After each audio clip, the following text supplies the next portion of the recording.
Could you just briefly for us, and for the audience who's just now joining us, discuss the issue of beautification in Islam briefly? Bismillah, alhamdulillah, wa salatu wa salam ala rasulillahi wa alihi wa sahbihi wa man tada bihudah. Wa ba'd. We mentioned last time we met that Islam promotes beautification within the legitimate boundaries. And there are means that are forbidden in Islam for us to take in order to gain or reach beautification. Because it's not a goal by itself, it's means that would take us to where Islam wants us to go.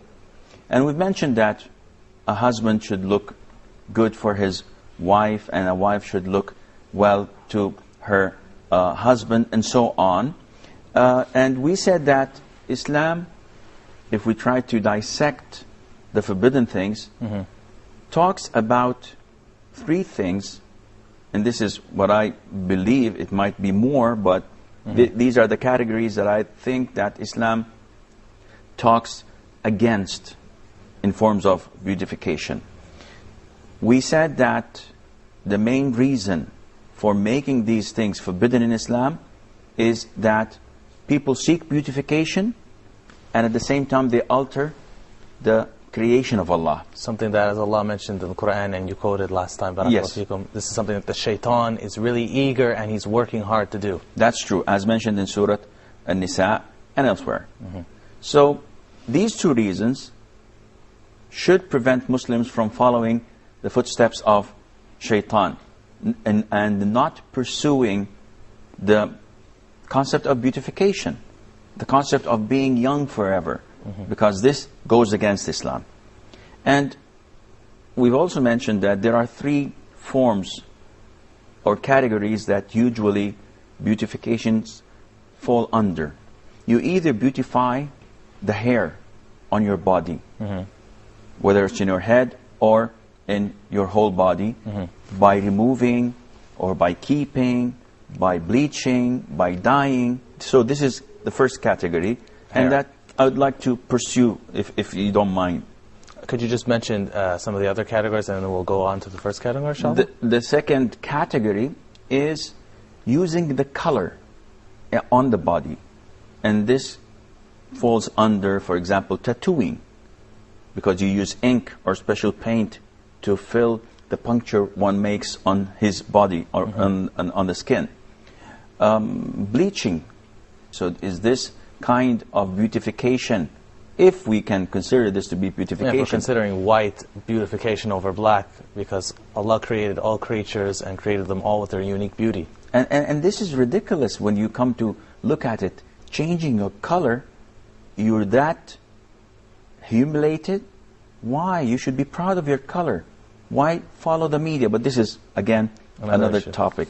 The third category is the general cosmetic surgery, where you have structural corrections, for example, restructuring the face. You have a big nose, you want to have a small nose. You have a small nose, you want a Roman nose.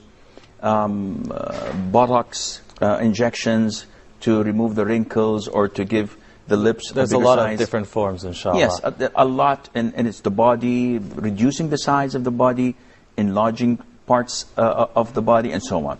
Okay, so maybe, inshallah, if Allah permits, we can get into this in a future episode.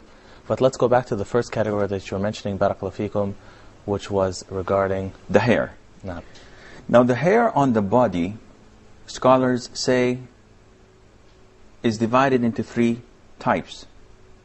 Types that you must remove, and types that you must not remove. And the third type is that it's up to you whether you're to remove it or not. So we're not interested in the third part, because if it's up to me to remove it or not, then this means it's permissible. And this is, generally speaking, the hair on the arms and the legs. And the chest, no? And the chest, of course, for men, not for women. So, because if it's for women, it becomes mandatory for them to move. I'm talking about, generally speaking, this is up to the man or to the woman to remove the hair on their arms or their legs. If they want to do this, this is permissible. And in some countries it becomes recommended when the husband wants this from his wife. For men, it is again permissible, and in some countries it becomes not recommended, if not forbidden, depending on how people look at men.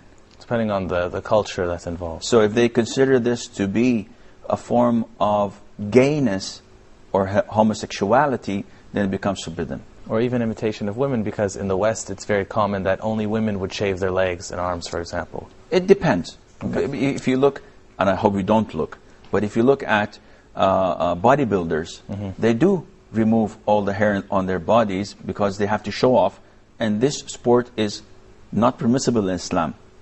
It's permissible to lift weights and to work out in the gym, but it's not permissible to expose your body to the people and expose your awrah and boast about something that Allah has given you to appreciate, rather than to impress people and to go out of what Allah has created you for. Yes. So now this is the permissible part of removing the hair of the body. So it's up to the individual, or it's relative to the circumstances of a culture. That's true. If we go on to the second part, which is hair that is forbidden to remove, then if you do remove this hair, you're sinful and you're changing the creation of Allah. But before we go into this category, we go to the first one, which is hair that you must remove.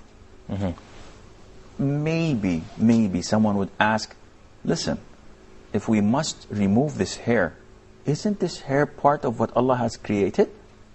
So wouldn't I be changing the creation of Allah when I do this? What do you think would the answer be? Well, some individuals would say, for example, you could fall into the category of growing out your nails. They say, why should we cut our nails? Is this changing the creation as well? Okay. I'd like you to answer, inshallah, but as we know that the Prophet ﷺ mentioned certain things that are from the fitrah, they're from the natural inclination. Exactly. So, and the Prophet is the one who has been endowed with knowledge from Ar-Rahman, from Allah, the one who has created us. Exactly. That's good. This is the answer. It's exactly when Satan stood up and said, I'm not going to prostrate to Adam. He could have justified this by saying, prostration is haram to other than Allah. But he was doomed to the day of judgment because it was Allah who ordered him to do this. Yes. So now we go back to square one, which is total submission to Allah. It is Allah who instructed us to remove this hair that He created. And it's an act of obedience, and it's a form of worship. And the hair that a Muslim should remove from his body is the pubic hair and the armpit hair. This is for both men and women. This is definitely for both men and women, and it's mandatory. It is not sunnah, in the sense that you have people thinking that this is recommended. If I do it, alhamdulillah. If I don't, it's up to me. And I've seen a lot of men who are proud of their manhood. You know, when they take off the t-shirts and you see like the jungles of Africa. Yes. Under the arms, and maybe you'll find a monkey here or there. What is this? He said, yes, I'm a man, I'm a macho man. And this is a place generally where filth and sweat collect.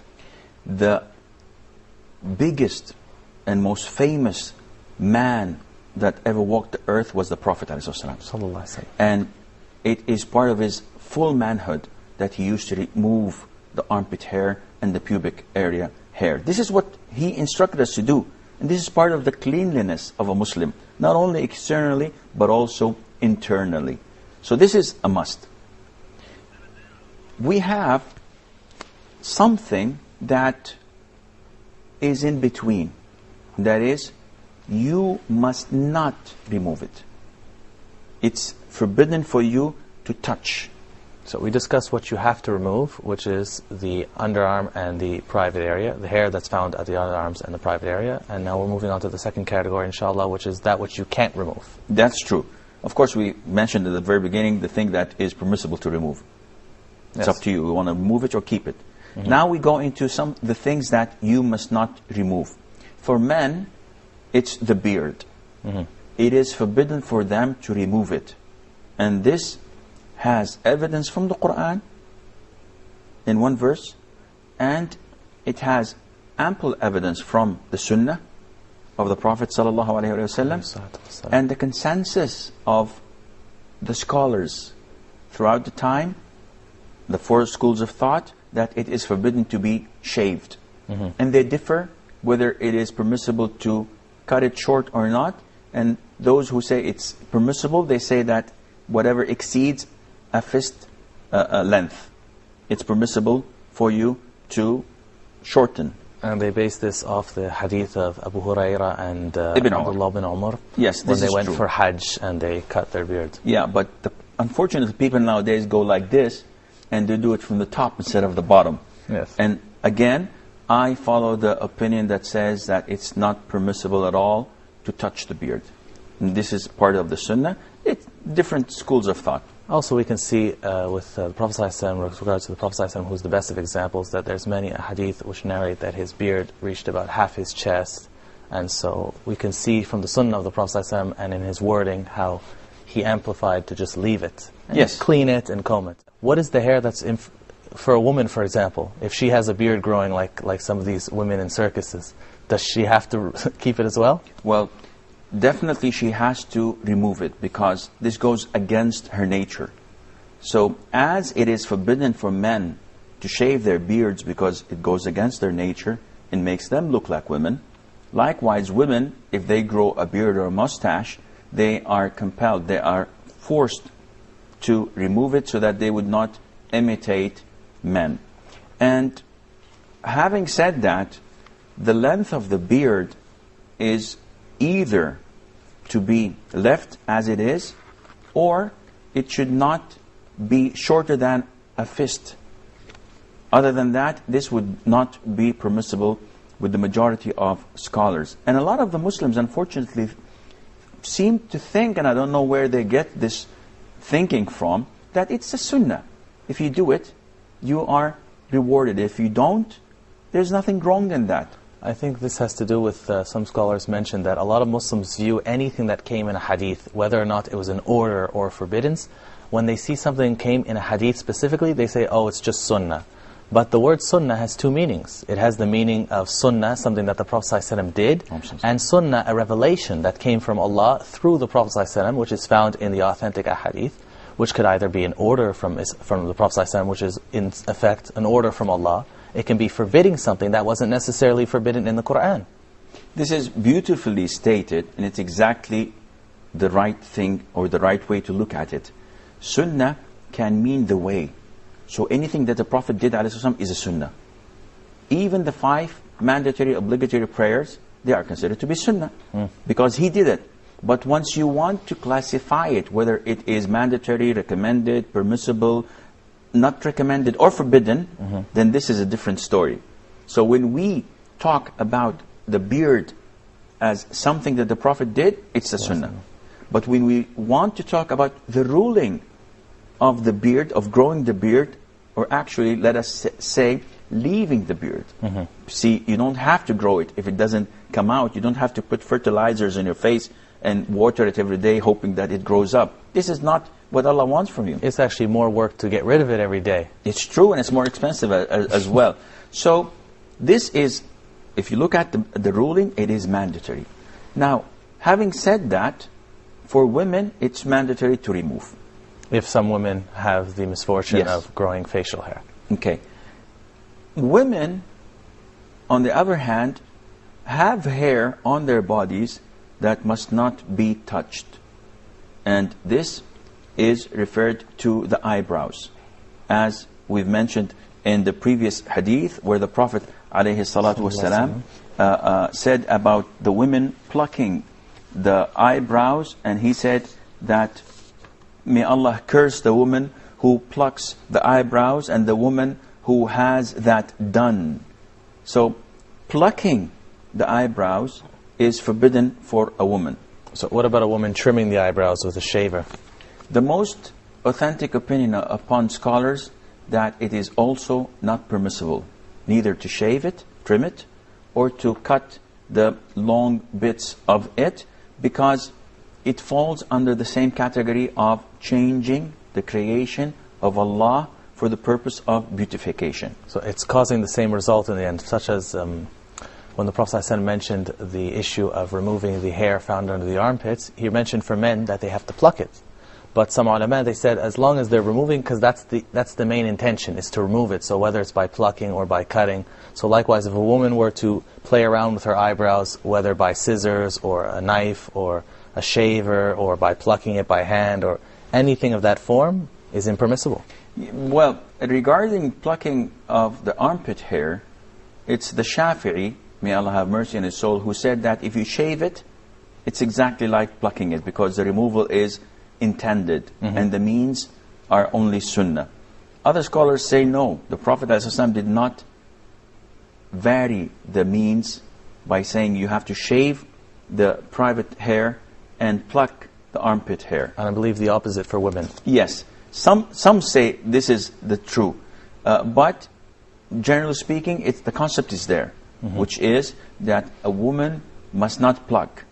And it's of a lesser degree to trim with scissors, but it's still forbidden unless the hair itself becomes harmful.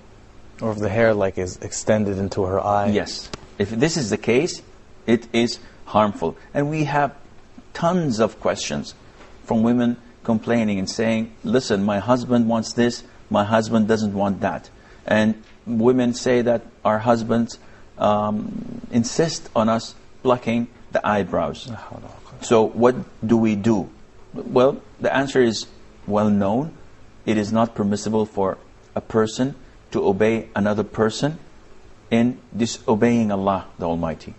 And this is what the Prophet said, alayhi salatu wasalam. So you have to try your best and convince him, talk him out of it, and if this is not permissible, then you may use other means to reduce the harm of your eyebrows. Likewise, for some of us, some of the brothers who are facing problems at home, when they want to grow their beards, they might face opposition from their parents, and they might say, okay, well, I have to obey my parents, but Allah has more rights to be obeyed. But at the same time, deal with your parents in a calm and wise manner, and try to find a common ground in the issue. Correct? This is correct, but again, regarding the beard, it's a different issue, because you cannot do anything about it. Regarding the eyebrows, women can do something that may reduce the harm of how the eyebrows look. So what about women who have a unibrow? They have the hair between the eyebrows. Some scholars say that this is not considered to be part of the eyebrows, because if you identify the beard, for example, the hair, the facial hair that grows on top of your cheek here is not considered to be part of the beard, so you can shave this. And the hair that grows on your neck is not part of your beard, so you can shave this as well. It's not going to look nice, but it's permissible, because the definition of the beard is, it's the hair that grows on your lower jaw.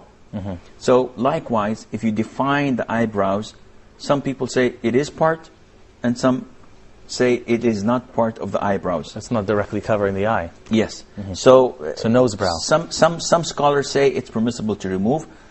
Personally, and out of experience, women who pluck this area, they don't find it easy after a year or two.